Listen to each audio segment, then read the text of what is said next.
you're ready to say yes to your wealthiest and most abundant life, overflowing bank accounts, and a deep sense of inner fulfillment, well, then you are definitely in the right place.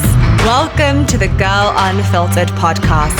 I'm your host, Helena Grace Donald, and I'm a money mindset expert, success and business coach.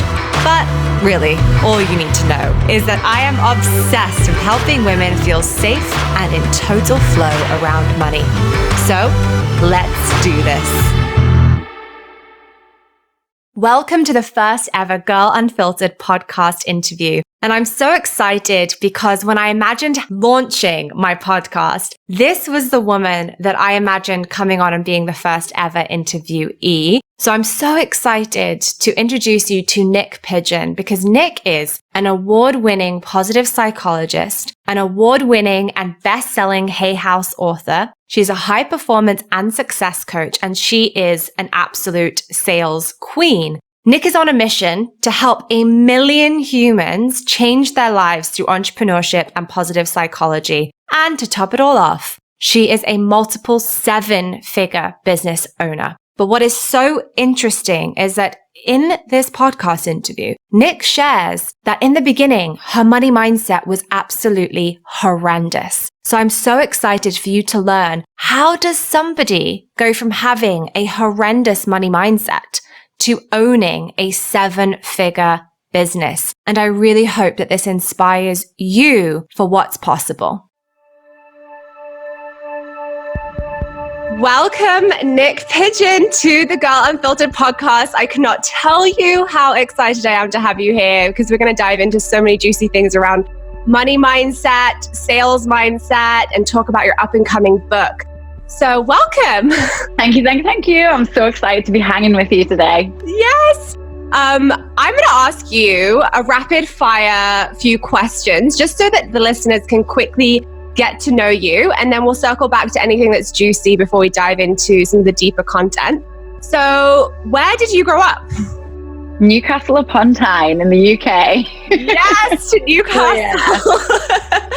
And I know where you live now, but where do you live now so that the listeners can see how different life might be right now? Yes, I live in sunny Los Angeles. I've been here for 5 years now, which is amazing. Time goes by really quickly, doesn't it? I've been here for, I think, 6 years now. Crazy. What's your favorite food? Oh, if I had to choose a favorite food, it would be Thai green curry. No joke, mine too. No, is it actually? I am obsessed. So random. I'm obsessed with Asian food, and it was the first ever dish I ever made my now husband, and he says it's one of the reasons that he fell in love with me. Amazing. I love it. Because it's healthy, but also it's kind of like a cheat. I'm it's so good with the rice and the sauce and the veg. Yes. And it's not that hard to make. So exactly. Do you have a favorite quote? Ooh, one of the quotes that I love, and the reason that I love it so much is because it was one of the first ones that I ever came across in psychology and motivation. So my ex-boyfriend's family had a lovely, gorgeous red brick home in Newcastle, and they had a double driveway that you can drive in with gates. And on one of the pillars of the gates, it said, "If it's to be, it's up to me." Ooh, and isn't it cool? And I was so young, I kind of didn't get it at first when I was in my teens. And then he was the person that introduced me to positivity. And then every time I walked past that post, I was like, yes, what an amazing thing to have on your home as well. Every time you go in, if it's to be, it's up to me. And I mean, I know you quite well, so I know that you live by that quote. So I'm really excited for the listeners to learn about how you live by that quote. Is there an achievement that you look back on that you're most proud of in life? A memory even? So many. I mean, big stages for me that I guess, there's so many little wins along the way that are important. But when I look at those big kind of defining points of celebration, I think about stages. So I think about being on the stage when I did my book launch. I went back to Newcastle. I hired out this gorgeous, huge, it's used for like operas and used for concerts, and all of the walls move so that the acoustics change. And that was really special for me, obviously, because it was in my hometown and I had 120 friends and family. I had clients that flew in from America, like all over to celebrate. So that was really, really special.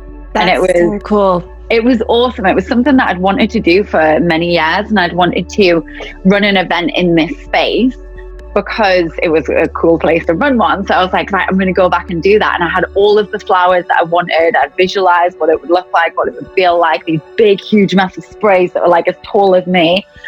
We had my friends lent us all a Rolls Royce to pick us up afterwards. So we got picked up after the event, went back out after speaking, and was live streamed all around the world, got in this Rolls Royce and drove to a restaurant. And then I had a 65-person dinner.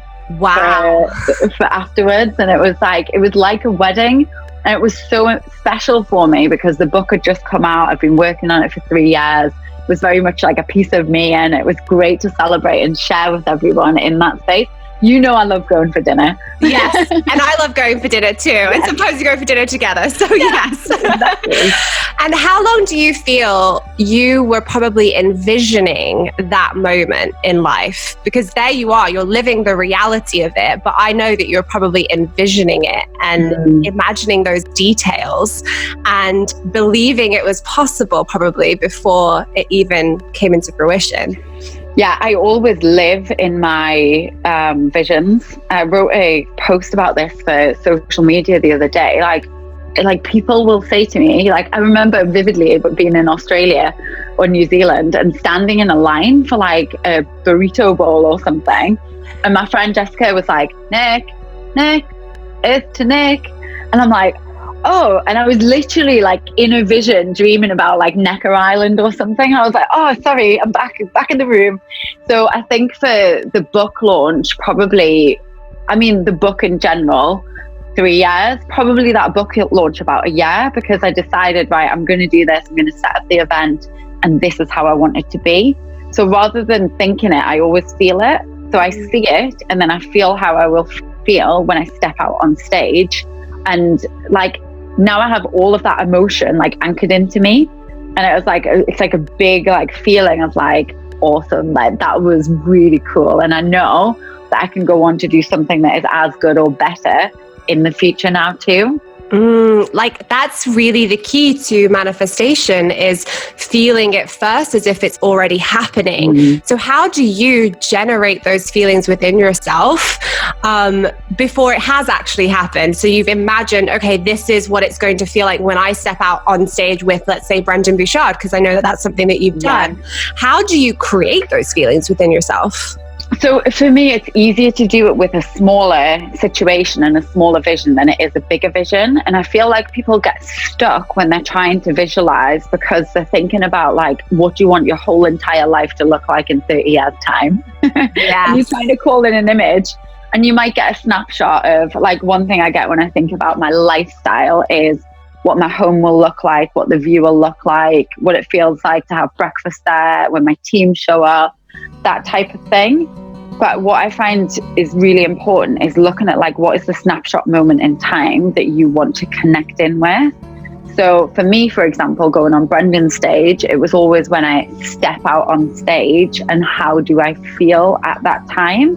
So it was through meditation and through that visualization process of being quiet and getting clear and just closing my eyes and dropping into, I already knew what the stage would look like when I was going to speak on Brendan's stage because I'd been in the audience before. So I could imagine the room and I knew the energy of that room because I'd been there and I knew how awesome Brendan's audiences are. Like they're really loving, they're really generous, they're really fun, like everyone's dancing. So I was like, I know what the energy of the room feels like. So what do I want to feel like when I'm getting up to command the energy of that room? So it was real quiet time and real intention, and then allowing yourself to not just do it once, but to make this a practice and allow the feeling to get bigger and brighter and stronger and feel it more. So that when you walk out on stage, I mean, nothing can compare to that, Helena, because it was crazy. It was like literally backstage and like Brendan was there and he was just like, I believe in you. You got this. He was like, you're an amazing human. And then he did the intro and I had no idea what he was going to say in the intro. So it was way better than my visualization. So it was even better than what you were visualizing. Yeah, exactly. Yeah. Wow. And how often will you anchor that feeling in your body when you're working towards a goal? Will you take one specific vision, one goal that you're working on, and say, anchor that every day? Or do you take multiple visions at one time and anchor them within your body? It's a great question. I usually work on one thing at a time and focus on getting it super strong. So let's say, like when I did the Hay House book deal visualization, that was like my one thing. And I knew that I wanted this book deal and I knew I wanted to win the Writers' Workshop competition. So that specific visualization was me walking into the Hay House office with a huge bunch of flowers and being like, guys, thank you so much for my book deal. I love you so much. Like, I'm so excited to get this done. And I made that happen. So I remember going into London and taking a bunch of flowers in. And then I was like, whoa. I was like, I'm in my vision. I was like, deja vu. Yeah, you can forget about what it is specifically that you've desired to manifest. Like, I desired to live in a home. And I remember saying this vividly to my mum and my dad when I was a kid. I watched this TV program in England called At Home with the Braithwaites. And it's about a family. I've never heard of that. Oh my God, go and look at it. What was I watching? It's about a family that win the lottery. And it's about what they do with the money when they win the lottery. It's a draw, like a fake thing. It's made up. It's acting. It's acting. It's acting. And they end up setting up a charity to give the money away. And one of the daughters has like this Lotus Elise and a yellow Lotus Elise. And I remember my dad saying, you're going to have a yellow sports car at some point, Nick. I can just see you in that. And so now I know, like, when I get my Ferrari, it's going to be yellow because I'm like, I need to live into that vision.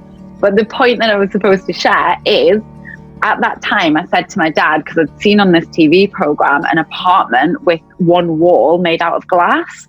And at the time, living in Newcastle, you just don't have places like that. It's not a huge thing. Not really anywhere in the UK other than potentially London. Yeah. Yeah, it was a little while ago as well. So we kind of weren't up to speed with these big high rises and things. So I was like, oh, I want to live in a house with a wall of glass. I'm going to do that sometime. And I made a commitment and a decision in that moment as a child. And we just moved into a new apartment about 4 weeks ago. And literally the whole of the wall, like the bedrooms, the living room, the dining room, all of it is glass from floor to ceiling.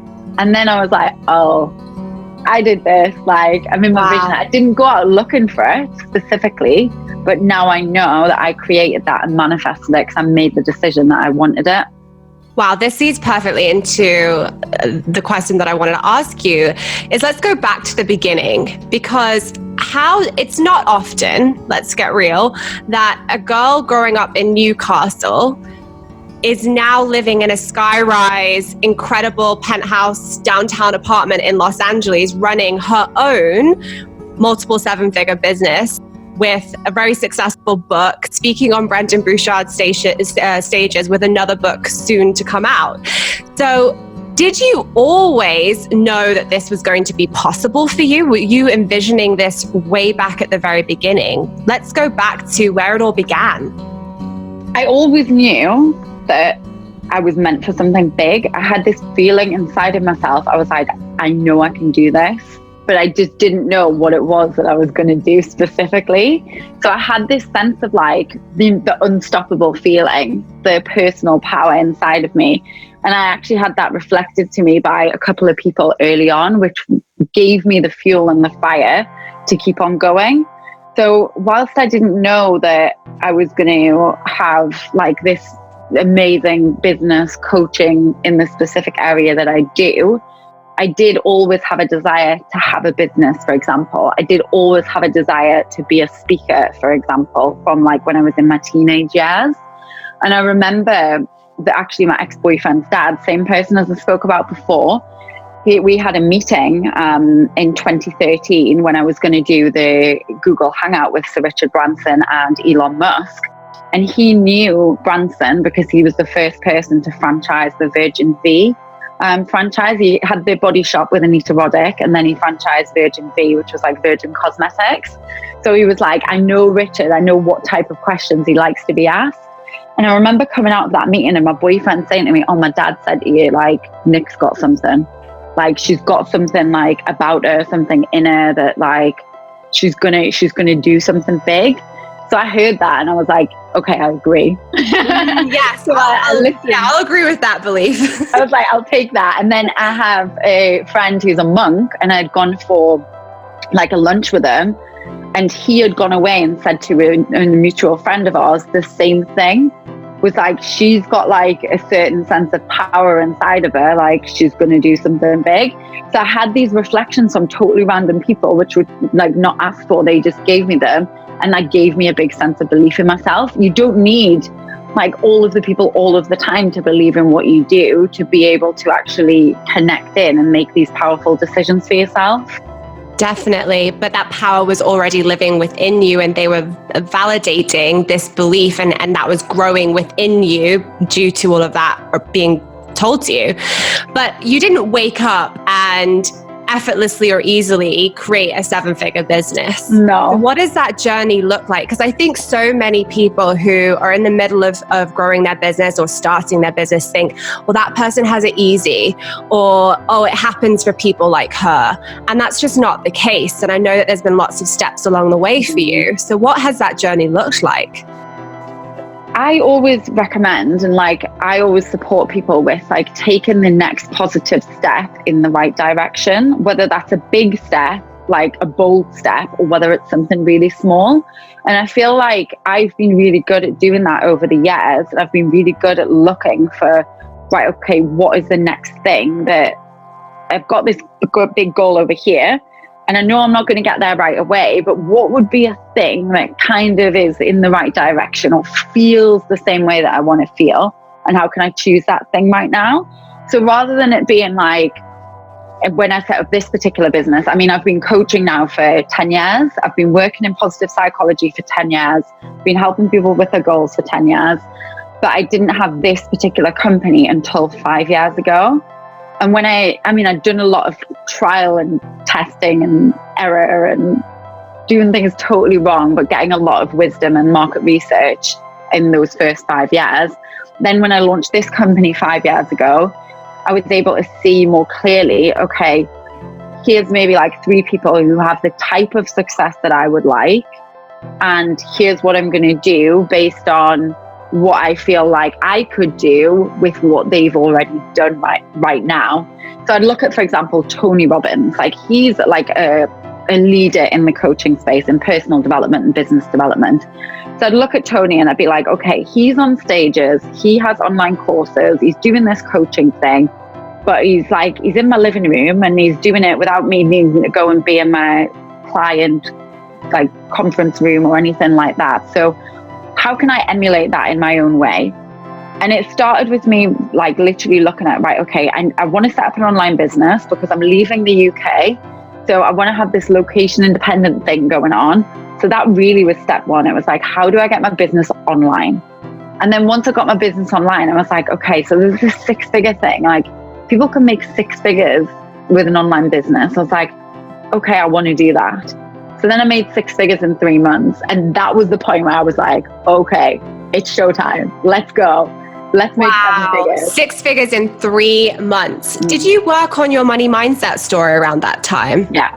What was your money mindset story pre that? And then we'll talk my money mindset has been horrendous. And that's like one of the things that you guys who are like listening can like really know for certain is that you can create success even if right now you are scared of money, you don't want to look at it, you've got, do you know what I mean? Whatever the block is, you absolutely can release those blocks and go on to have an amazingly strong money mindset.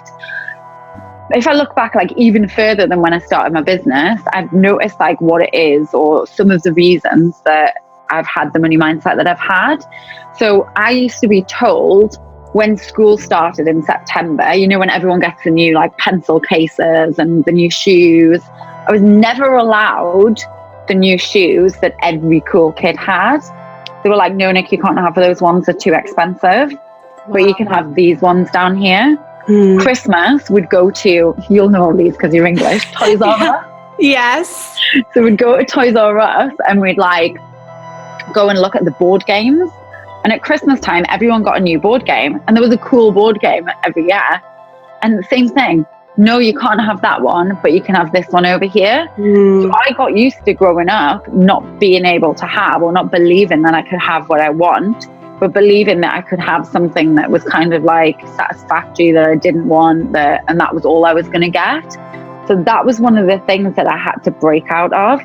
My dad used to always say, Nicola, you know it doesn't grow on trees, like about money. So I had these beliefs from when I was a kid where I was like, definitely does grow on trees, by the way. Yeah, I was just going to say, I remember posting this post and being like, what if we've been lied to our whole lives and money actually does grow on trees? And I know that you kind of actually do live by that. And we both actually really do live by that now. So it's amazing to hear what it was before. Like, what else were you told by your parents? Like people around you? It was really about like that you can't have what you want and that you have to work hard to get what you want. And that was probably less about what I was told on the working hard thing and more about what I was shown. My dad is such a hard worker, amazing guy, out the door in the morning, like really early, working long hours, like really successful at what he did, but like worked hard for it. So I had this belief that like success is hard, money is hard. So I went the hard way round to get successful. So I had the company before I started Unstoppable that was like me working all hours of the day for very little money. So I would show up and I'd run these motivational events and I'd charge £5 a ticket, which is like $7 a ticket. And I was doing what I loved. So I had that piece down, but I wasn't getting paid for it. So I had to work on like, why do I have this nurturer personality and this nurturer money archetype where I'll just give everything away for free? Like, I'm still super generous. I still give things away for free. I love buying gifts to people. I love taking people out for dinners, whatever it is. I'm very generous. That's one of my love languages. But now I also get well paid for the stuff that I do and the value and the results that I can create for people. Was there a moment where you really felt that belief shift? Was there something that you did to step into this new money story that you have now? Honestly, and I don't actually think I've shared this, like looking back 5 years ago when I started the business, when I started to make money, it was a surprise for me because I was so anxious about not having money. And I'd done all of this work with like limited beliefs, and I'd done all of this work with like really looking at like how I can affirm to myself what I want to call in rather than thinking about the fact that my bank balance was like scaring me. So the first step of the process was really me diving into ritual, and I got really comfortable with like saying to myself like money is flowing to me easily and effortlessly. Bob Proctor has an amazing binaural beats meditation, which is like, it's called Happy and Grateful, and I used to listen to that 3 times a day, and my brother used to laugh at me because it goes, I'm so happy and grateful that money comes to me in something like consistent multiple places, something like unlimited multiple streams and it's literally like I would recite it and my brother would cry laughing and he'd be like, I'm so happy and grateful that money comes to me. And I still remember it now, like, and that really started to shift my subconscious and allowed me to receive money. But it was still a surprise, and I still had this thing around, am I going to keep it? Like, is this a fluke? Like, is it that I'm going to make 100K and I'm never going to make any more money? So all of these things were coming up and I was like, oh my goodness, like, we'll have to keep this going. And I think even in the first years of this business, it was still very up and down. It was like, I'd make money and then I'd get scared about making money, so I wouldn't make money. And it's really been, so at 5 years ago, that was a big shift for me, getting into the rituals.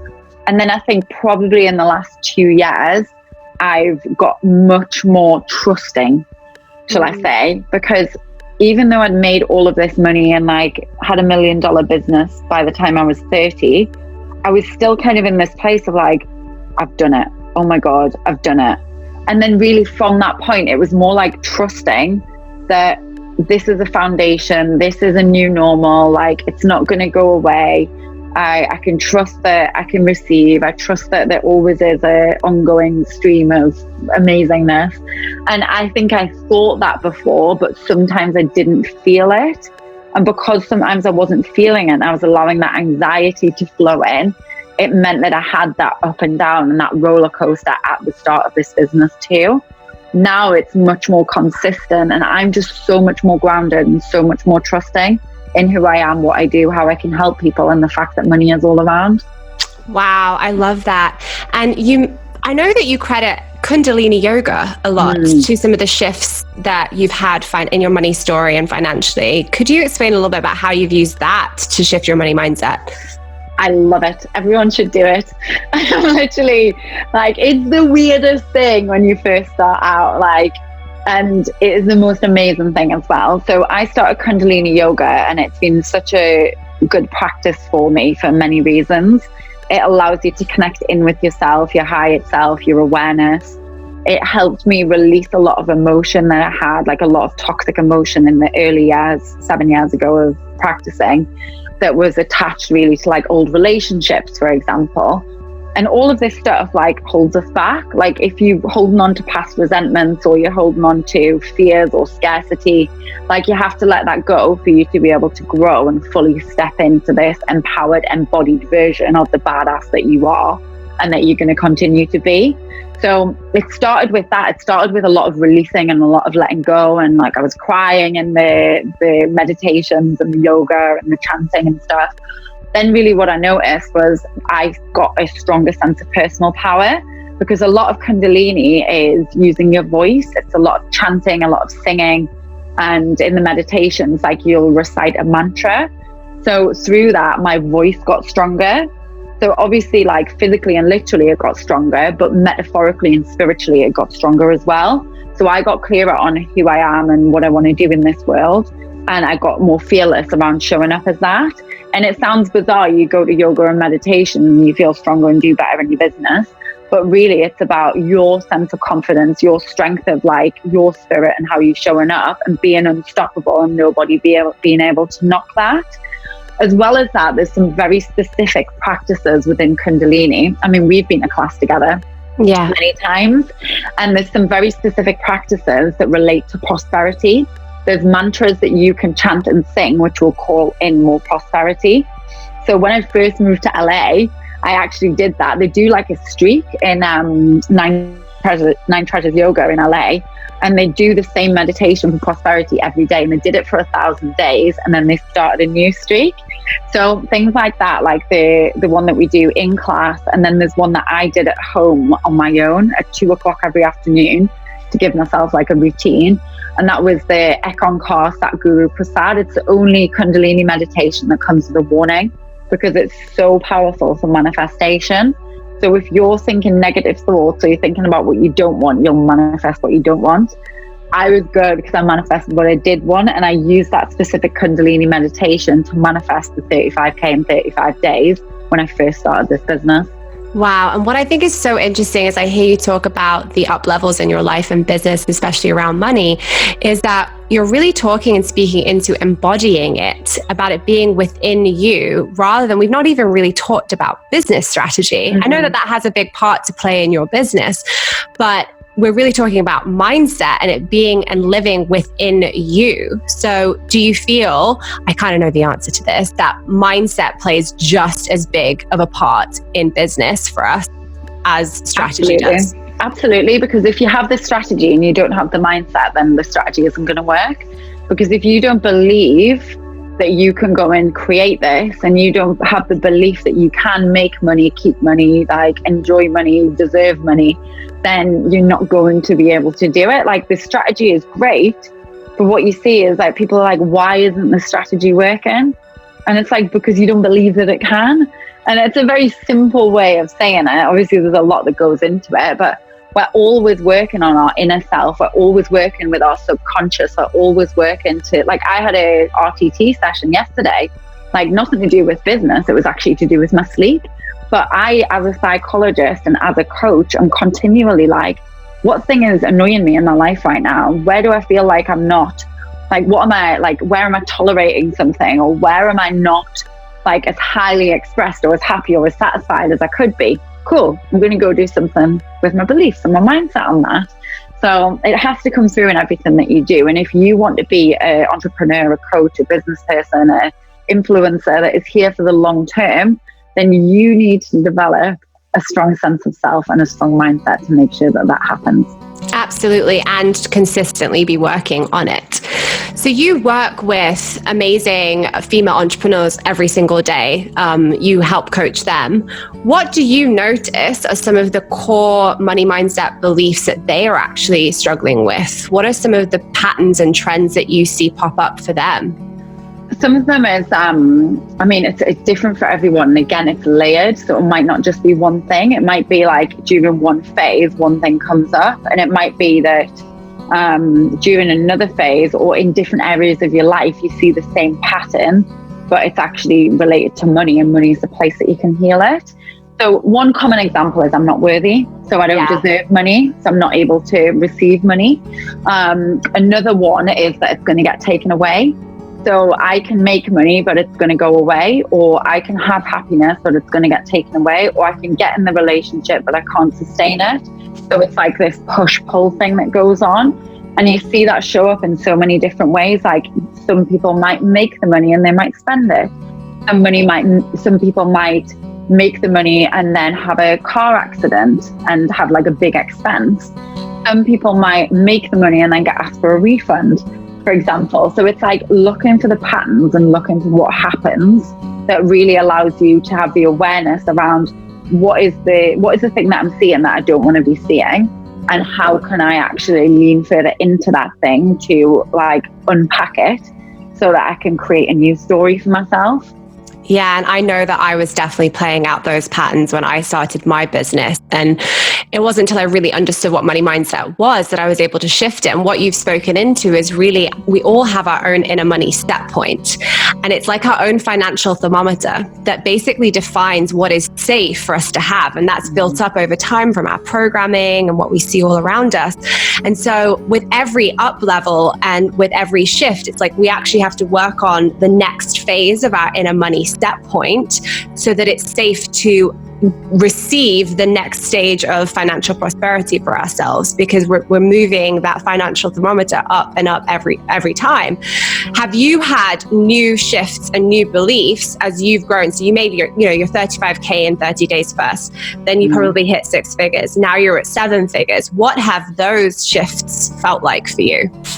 One of the things I love looking at, and this is like very random, I love looking at like average payment value. And it doesn't have to be like a metric that you go into your insights and get like analytics. It can just be something that you intuitively start to notice and become mindful of. I remember when I lived in Newcastle and I had my business, I remember like noticing a lot of 300s. Like I noticed like I would get paid £300 to go and speak in a corporate, for example, or someone would pay me £300 for a block of coaching sessions.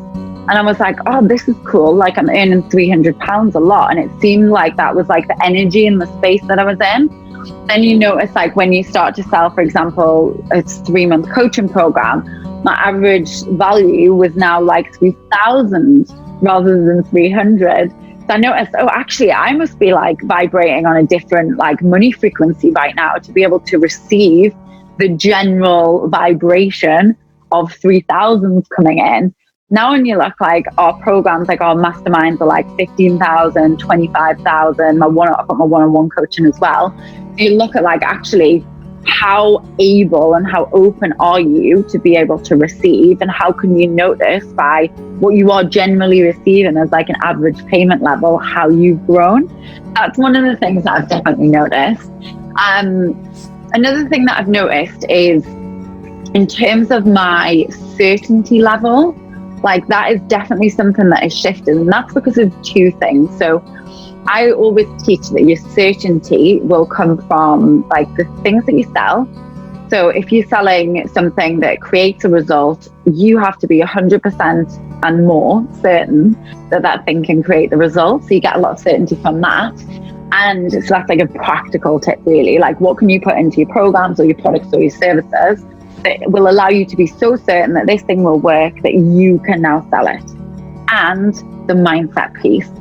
So how can you be more certain in terms of your mindset so that you are so aligned with the thing that you are selling energetically and vibrationally, so that you know inside of yourself that when you go into a sales call or when you go and sell from the stage, like you're so like emotionally secure and certain, like you are spiritually like totally everything's buttoned up and you're ready to go and there's no energetic leaks around that.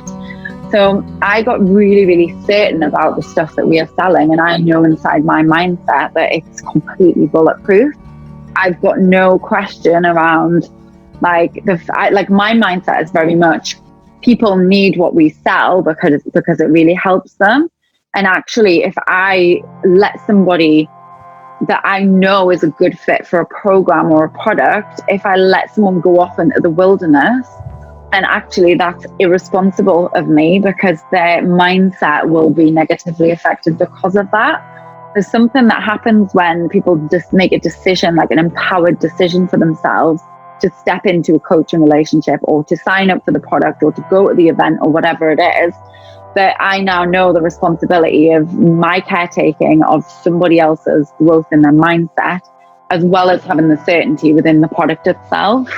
Yes. And I remember a big shift happening for me because we'll talk about sales and the psychology of sales. And I definitely wasn't confident in sales at all until I worked on my money mindset. But one big thing that shifted for me is that it is my duty as the coach, as the supporter, as the nurturer, to help you make the most empowered decision for yourself. And that flipped everything on its head, because instead of focusing on like taking something, like let's say it's taking energetically money from someone, for me, it's all about what can I give this person to empower them to make the best decision for themselves.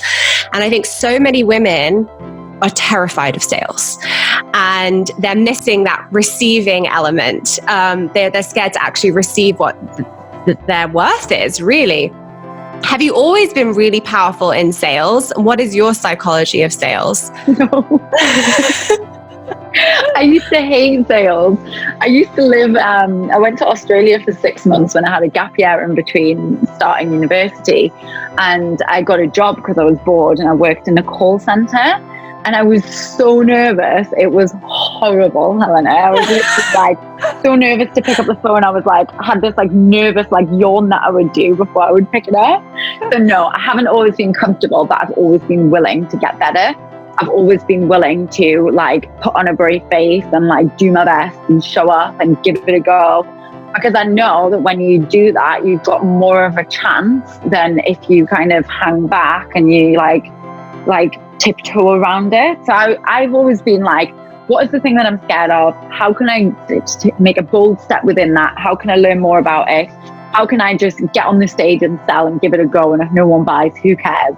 I've always been that person. And I've done so many calls now in terms of like discovery sessions and sales calls that I've found my own flow. And one of the things that I love about our company and our business, and I'm sure you feel this too, you can just show up as yourself. So when you and I go to Chiconi's for dinner, we're exactly like we are right now. We're the same people, and it's a real gift to be able to show up in a sales session like that. Like I'm willing to challenge people, and I'm willing to say, like, listen, like I just want to like illuminate to you right now that this is a massive story you've got going on, and that, like my gift to you is to be able to create an awareness around this. So actually, in a sales conversation, you're offering your potential client a breakthrough to see things from a different perspective in a way that they perhaps haven't seen it before. So I always love like the sales session, because it's not really sales. It's like, it's not about the sale. It's actually not about the sale. It's like I've got this awesome woman on the other end of the phone who has stepped up to give me 30 or 45 minutes of her life to look at something that she really wants to do in the world, whether that's setting up a business or working on her money or her happiness or whatever. And I feel really honored to be in that space. And I have like tons of programs which are really awesome. And if you're a good fit for one of the programs, amazing. I would love to support you in there.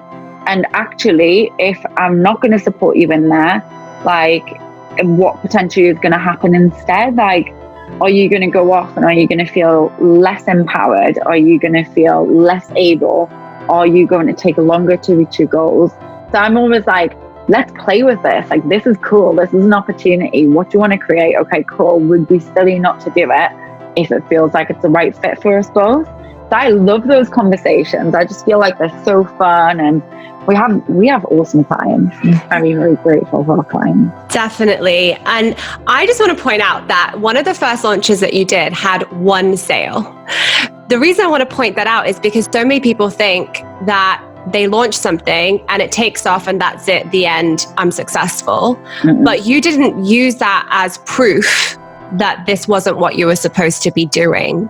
What did you do to pivot during that time and to keep going? Yeah, so for me, like, I'd burned all my bridges behind me, and I was the person that invested all of my energy and intention in making a big, bold leap to leave the UK, and decided to sell my car and quit my business over there and stop doing the things that I was doing. So I had an option of being on the other side of the world and getting a job on the other side of the world, or doing the thing that I said that I was going to do and continuing to try to make that work, in the knowledge that I will do whatever it takes to get the result that I want. So I've always had that mindset. Like, for me, this business isn't just a business, it's a career, it's a legacy, it's what mark am I going to leave on this planet after I'm gone? And because of that, there's no other option than for me to create the results that I want to create. Otherwise, it's me giving up on every single thing that I believe. And it's like, it's that launch, like, that wasn't the only time that things haven't worked.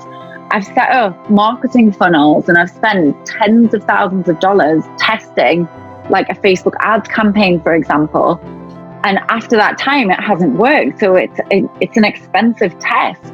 And rather than me, for example, saying Facebook funnels don't work, Facebook funnels don't work for my business, which I hear all of the time, by the way. Yes, I do. I just haven't tested them enough. I was like, okay, cool. That was an expensive test, but it taught me a lot about what doesn't work, and it taught me a lot about what our audience don't want. So next time I can go and create something that is really, really powerful and that I know actually does work, does sell, does help people. So I have a really strong money mindset in that sense, that even if it's a failure or a cost or an expense, actually that is serving our growth in the future, and it makes our company more bulletproof, because I've been able to say, okay, like, let's take that hit over here so we can build something even more wonderful over here. That is such an empowering way of looking at it. It's not a failure. It's a launching pad for something better and stronger in the future. And you talked about legacy. So I have to lead into your new book that's coming out, Force of Nature, because I think that's so tied up with what your legacy is. Can you share with us a little bit about Force of Nature and how it's different from Now Is Your Chance? Yeah, so Now Is Your Chance is a 30-day guide to living your happiest life using positive psychology. And everyone thinks that PosPsych is just think positive and be positive and be bright and breezy.